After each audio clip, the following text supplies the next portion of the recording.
8일째가 되었습니다. 이제 며칠 안 남았습니다. 좀 더 힘내시고 날이 갈수록 우리의 기도가 더 뜨거워지기를 소원합니다. 오늘 말씀의 제목은 오순절의 정신입니다. 오늘 본문이 사도행전 2장 1절에 4절을 읽었는데 설명할 필요가 없이 유명한 구절입니다. 초대교회에 성령이 강림하시는 사건이죠. 오순절, 그 성령이 부어지는 타이밍이 오순절이었다라는 것이 굉장히 중요합니다. 오순절을 구약식으로 구약 성경의 다른 말로 표현할 때 77절이라고 그렇게 부르고요. 그 다음에 헬라어식 표기로는 펜테코스트라고 합니다. 거기에는 50일이라는 의미가 거기에 담겨 있습니다.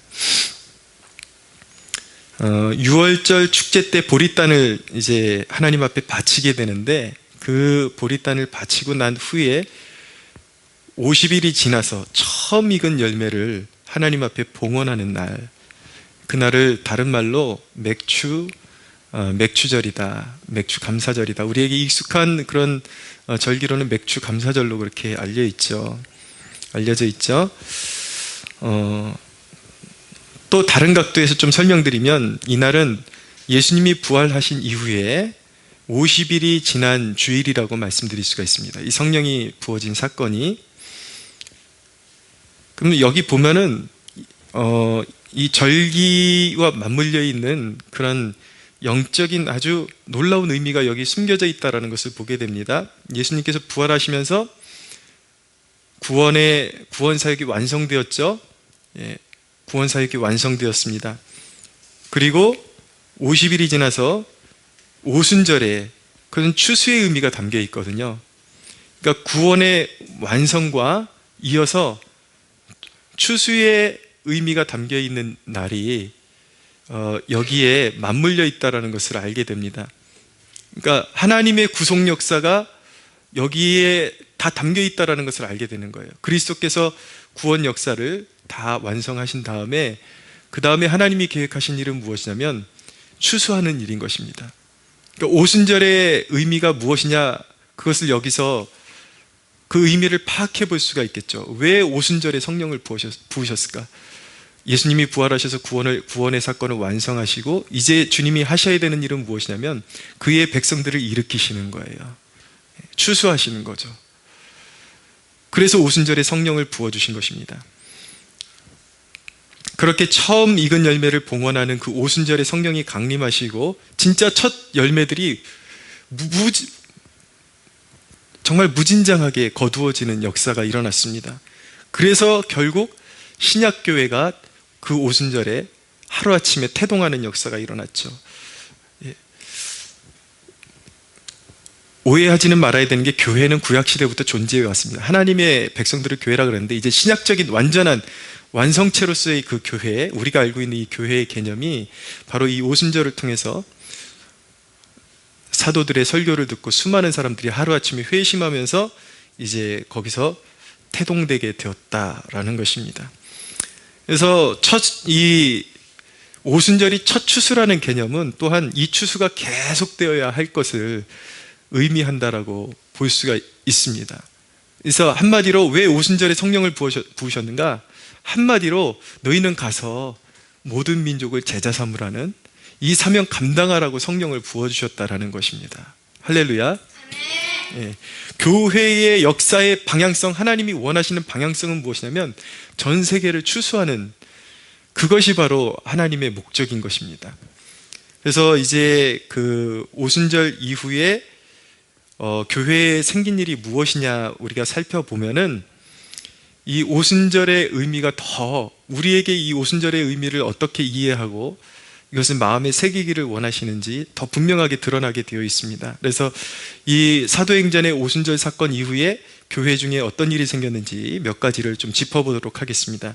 첫째는 오순절이 임하고 나서, 성령의 강림이 임하고 나서 급속도로 복음이 확산되었습니다. 사도행전 2장 38절 이하에 읽어드리겠습니다. 베드로가 이르되 너희가 회개하여 각각 예수 그리스도의 이름으로 세례를 받고 죄 사함을 받으라. 그리하면 성령의 선물을 받으리니 이 약속은 너희와 너희 자녀와 모든 먼데 사람 곧 주 우리 하나님이 얼마든지 부르시는 자들에게 하신 것이라 하고, 또 여러 말로 확증하여 권하여 이르되 너희가 이 패역한 세대에서 구원을 받으라 하니, 그 말을 받은 사람들은 세례를 받으며 이날의 신도의 수가 3,000이나 더하더라 라고 말씀합니다. 사도행전 4장 4절을 읽어드리겠습니다. 말씀을 들은 사람 중에 믿는 자가 많으니 남자의 수가 약 5,000이나 되었더라. 남자만 5,000명이 되었습니다. 사도행전 13장 48절에 있는 말씀 읽어드리겠습니다. 13장 48절에 있는 말씀 읽어드리면, 이방인들이 다 듣고 기뻐하여 하나님의 말씀을 찬송하여 영생을 주시기로 작정된 자는 다 믿더라. 엄청난 추수가 지금 벌어지고 있다는 게 보이시죠? 그림적으로. 여러분, 이렇게 오순절에 성령의 강림이 임하시고 난 다음에 급속도로 복음이 확산되는 사건이 일어나게 됩니다. 자, 두 번째, 성령이 강림하시고 나서 오순절의 사건이 일어나고 나서 교회에서 이제 양육과 구제의 체계가 잡히기 시작했습니다. 사도행전 2장 43절에서 47절, 사람마다 두려워하는데 사도들로 말미암아 기사와 표적이 많이 나타나니 믿는 사람이 다 함께 있어 모든 물건을 서로 통용하고 또 재산과 소유를 팔아 각 사람의 필요를 따라 나눠주며 날마다 마음을 같이하여 성전에 모이기를 힘쓰고 집에서 떡을 떼며 기쁨과 순전한 마음으로 음식을 먹고 하나님을 찬미하며 또 온 백성에게 칭송을 받으니 주께서 구원받는 사람을 날마다 더하게 하시니라 라고 말씀합니다. 교회가 급속도로 사람들이 회심하니까 어떤 역사가 일어났습니까? 사람들이 매일매일 모이기에 힘쓰고 사도들을 통해서 양육을 받고 서로 떡을 떼고 서로의 재산을 팔아서 가난한 자를 돕는 그런 구제가 이제 활성화되기 시작했습니다. 여러분, 자, 여기서 시대를 잘 분별할 필요가 있습니다. 성령이 강림하셨는데 교회를 폐하셨습니까? 교회를 모으셨습니까? 교회를 모으셨습니다. 모임이 탄탄해지고 그들은 오직 주 예수 그리스도와 그분의 하나님의 영광을 위해, 우리 하나님의 영광을 위해서 그들은 매일 모여서 힘쓰며 기도하고 말씀을 전하고 서로 구제하는 일에 힘썼다라고 말씀하고 있습니다. 오늘날 목사들은 뭐라고 하던가요? 참 교회의 모습을 지금 코로나 시대에 참 거짓된 가르침을 가르치는 그런 유명 목사들이 하나둘씩 계속해서 일어나고 있습니다. 여러분들 시대를 분별하십시오. 그냥 유명한 목사가 말한다 그래서 그것이 진리이겠거니 성경을 말한다 그래서, 그가 성경을 인용한다 그래서 성경적인 것이 아닙니다. 잘 들으십시오. 성경을 인용할 때 성경적이다라는 것은 그 성경이 말씀하고 있는 방향과 뜻이 같아야지 성경적이다라고 말하는 것입니다. 우리가 그 사람이 성경을 인용하고 있는데 그 본뜻과 성경의 전체 맥락과 어긋난다면 그것은 성경적이지 않은 것입니다. 최근에 한국교회에서 굉장히 유명하고 존경받는 목회자 가운데 한 사람이 누구냐면 바로 이재철 목사입니다. 이재철 목사가 CBS 프로그램에 나와서 뭐라 그랬냐면은 온라인 예배는 제2의 종교개혁이다 라고 그렇게 말했습니다.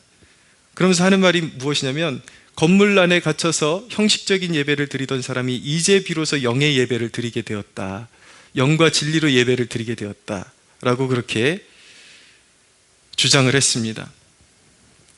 그 사람이 지금까지 쌓아놓은 이미지 때문에 수많은 사람들이 거기에 현혹되고 있습니다. 사실은 저는 현혹이라고 바라보지는 않고 원래 그랬던 사람들이 거기 우후죽순처럼 붙어서 이제 자신들의 마음을 위로받는 그런 용도로 그렇게 사용하고 있다는 것을 보게 됩니다.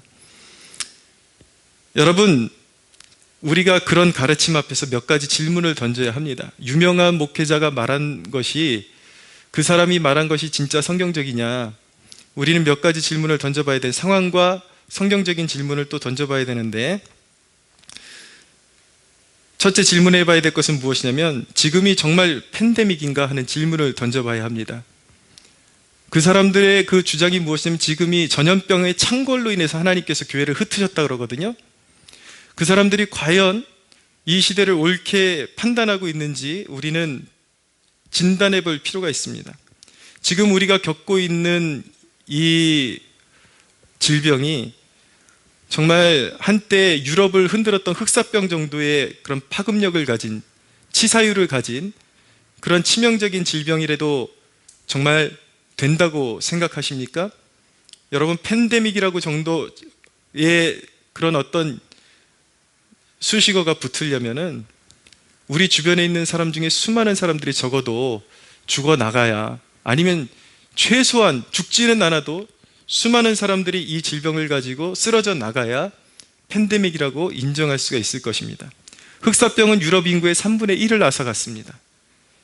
이런 걸 보고 팬데믹이라고 하는 것입니다. 여러분, 솔직히 한번 대답해 보자고요.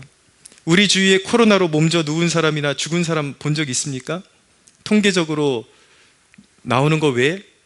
팬데믹이라면요, 이게 전염병의 확산이라면, 유행병이라면, 지금 우리가 겪고 있는 상황은 독감만도 못한 지금 상황을 겪고 있는 것입니다. 여러분 보십시오. 독감이 유행하기 시작하면 우리 주위에 몇 사람씩 꼭 독감이 걸리는 사람이 나타납니다. 제 자신도 독감이 유행할 때는 독감을 걸러본 적이 없어요. 그 정도는 돼야 공신력 있게 이것을 팬데믹이라고 말할 수 있을 텐데, 지금은 팬데믹과 전혀 관계가 먼 시대를 우리가 살아가고 있으면서 언론 플레이에 의해서 우리는 팬데믹이라고 스스로를 그렇게 스스로에게 세뇌시키는 세대에 지금 우리가 살고 있는 것입니다. 언론 플레이와 정치권이 합세해서 교회에 불이익을 준 사건이지, 이것은 팬데믹 때문에 교회가 흩어진 사건이 아닙니다. 교회 보고 모이지 말라고 하니까, 심지어는 어떤 카페에 사람들이 우후죽순 모여있는데 사람들이 성경적인 이야기 나눈다고 교회 모임을 카페에서 한다고 신고가 들어가는 정도예요. 지금 예배 행위를 하고 있다는 것이죠. 그렇게 정신 나간 세대를 우리가 살고 있습니다. 여러분, 지금 시류를 타고 있는 목사들이 시대 진단을 전혀 잘못하고 있다라고 저는 생각합니다. 그러면 여러분, 두 번째 질문을 던져봐야 합니다. 온라인 예배가 진짜 영의 예배인가? 이재철 목사가 얘기한 대로 진짜 온라인 예배가 영과 진리로 드려지는 예배인가? 여러분, 우리는 질문을 던져봐야 합니다.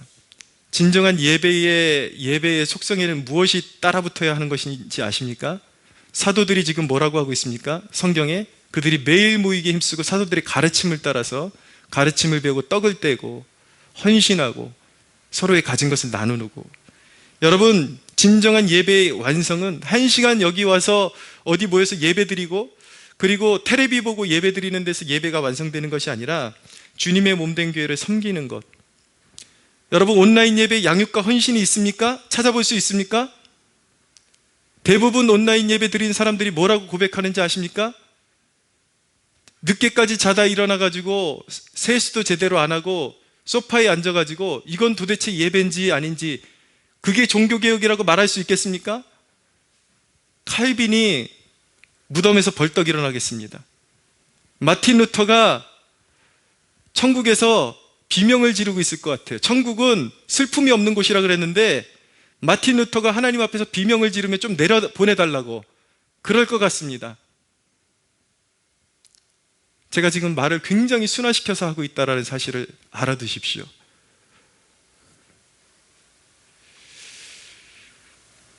여러분, 거기에 양육이 어디 있습니까? 헌신이 어디 있습니까? 여러분, 거기에 물질로 하나님 앞에 헌신하는, 교회의 몸된, 주님의 몸된 교회를 세우기 위해서 하나님 앞에 정성껏 드리는 예물이 있습니까? 거기 예물이 어디 있습니까? 증거하고 있잖아요. 지금 현실이. 수많은 교회에 지금 나오는 그러한 증언들이 무엇인지 아십니까? 사람들이 흩어져서 온라인 예배를 드리기 시작하면서 지금 교회가 문 닫아야 되느냐 말아야 되느냐, 재정적인 그 난에 봉착해가지고 헌금이 안 들어와요. 그 얘기는 무엇인지 아십니까? 그 교회에 속한 사람들이 온라인 예배 드리면서 예물을 하나도 드리지 않는다라는 것입니다. 그 얘기는 무슨 얘기인지 아십니까? 사실은 온라인 예배조차도 안 드린다는 얘기예요. 맞는 말 아닙니까? 누가 온라인 예배 드리면서 헌금 제대로 하겠습니까? 예물 드리겠습니까? 그나마 그 중에 더 수많은 사람들은 온라인 예배 자체도 안 드리고 있는 사람들이 부지기수라는 것을 알게 됩니다. 어떻게 이따위 것을 갖다가 종교개혁이라고 말을 붙일 수가 있나요? 치매가 오지 않은 이상 신성을 모독하는 것입니다. 하나님의 이름을 모독하는 것입니다. 하나님의 교회를 짓밟는 것입니다. 거룩한 이미지로 자기는 인기와 명예를 다 누리고 은퇴하고 나서 하나님의 교회를 짓밟고 있는 것입니다. 주님의 몸된 교회를 짓밟고 있는 것입니다. 여러분, 이렇게 질문해 볼까요? 제 주위에 이미 코로나가 돌기 이전부터 예배를 포기하고 인터넷으로 뭐 좋은 설교자 설교 들으니까 그거 되더라, 그렇게 말하던 사람들이 좀 있었습니다. 그럼 그 사람들은 종교개혁의 효시가 되나요? 이런 말 같지 않은 이론을 가지고 수십만 명이 접속하고 좋아요가 5,000개 이상이 달리고 도대체 뭐 하는 인간들인가요? 이 땅의 교인들은.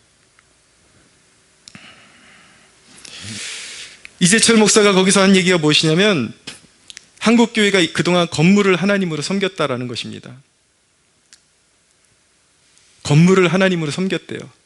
진짜 그랬습니까? 물론 똑같은 말도 진실에 가깝게 해야지 실효성이 있는 것입니다. 물론 개교회주의, 교회 건물만 키우려고 그러고 그런 경우라면 거기에 맞게 비판은 할 수 있겠죠. 그러나 정확히 말해서 한국교회가 교회 건물을 신으로 하나님으로 섬겨왔다고 말할 수 있겠습니까? 정신이상자 아니면 그런 말 못합니다. 여러분, 이재철 목사가 뭐라 그랬냐면 예수님 당시에 유대인들이 성전 건물을 신으로 섬겼기 때문에 주후 70년에 망했다라고 그렇게 주장을 했습니다. 그게 스데반의 설교라는 거예요. 제가 스데반의 설교의 클라이막스가 무엇인지 직접 들려드릴 테니까 들어보십시오.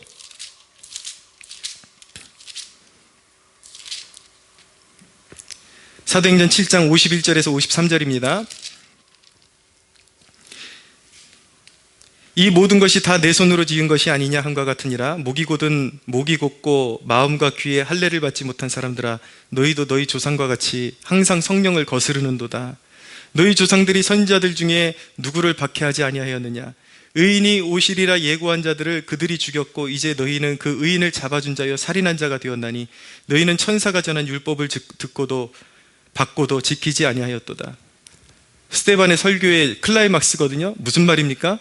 유대인들이 성전을 하나님으로 섬겼기 때문에 망했습니까? 물론 부분적으로는 포함돼요. 구약의 율법적인 사고관에 갇혀서 메시아를 몰라봤고 하나님은 그 성전 안에 갇혀 계시는 분이 아니라 하나님의 계획은 예수 그리스도로 말미암아 온 백성에게 성령을 부어주셔서 살아있는 교회가 되게 하시는 것이 하나님의 목적인데, 결론은 그들이 구약적인 그런 사고방식과 종교의식에 갇혀서 예수 그리스도를 거부했기 때문에 멸망한 것입니다. 주후 70년대에 주후 70년 후에 예루살렘이 로마에 망한 이유는 성전을 하나님으로 섬겼기 때문이 아니라 예수 그리스도를 거부했기 때문에 하나님 앞에 징계를 받은 것입니다. 누가 건물을 하나님으로 섬겼다는 말입니까? 여러분, 교회는 주님의 예수 그리스도의 몸인 것입니다. 파란 짝만 있는 몸이 있습니까? 예배의 완성은 무엇입니까? 주님의 몸이 모일 때 예배의 완성이 되는 것입니다. 할렐루야. 머리, 팔, 다리, 손가락, 연약한 지체부터 해서 강한 지체까지 하나하나가 다 모여서 성령 안에 모여서 예배 드릴 때 그것이 진정한 예배라는 것입니다. 여러분, 주님의 몸된 교회를 부인하는 것은 이단적인 사상인 것입니다. 오늘날 이런 거짓된 가르침을 가르치는 목회자들에 대해서 성경이 뭐라고 말씀하고 있는지 들려드리겠습니다. 로마서 16장 17절에 있는 말씀 읽어드립니다.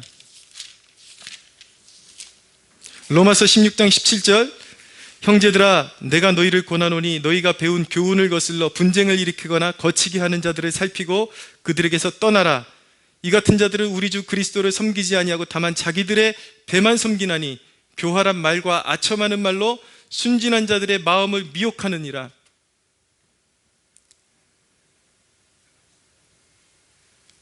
여러분,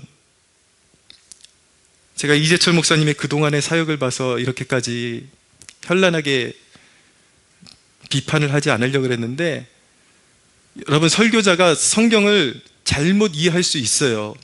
저 자신도 그럴 수 있습니다. 그래서 때때로 약간의 그런 오차가 있는 그런 실수를 저질릴 때가 있어요. 의미를 좀 잘못 파악하거나 있을 수 있어요. 그러나 목회자가 저질릴 수 있는 실수와 완전히 성경의 맥락과 하나님의 뜻에서 벗어나는 거짓된 가르침을 가르치는 것은 전혀 다른 문제인 것입니다.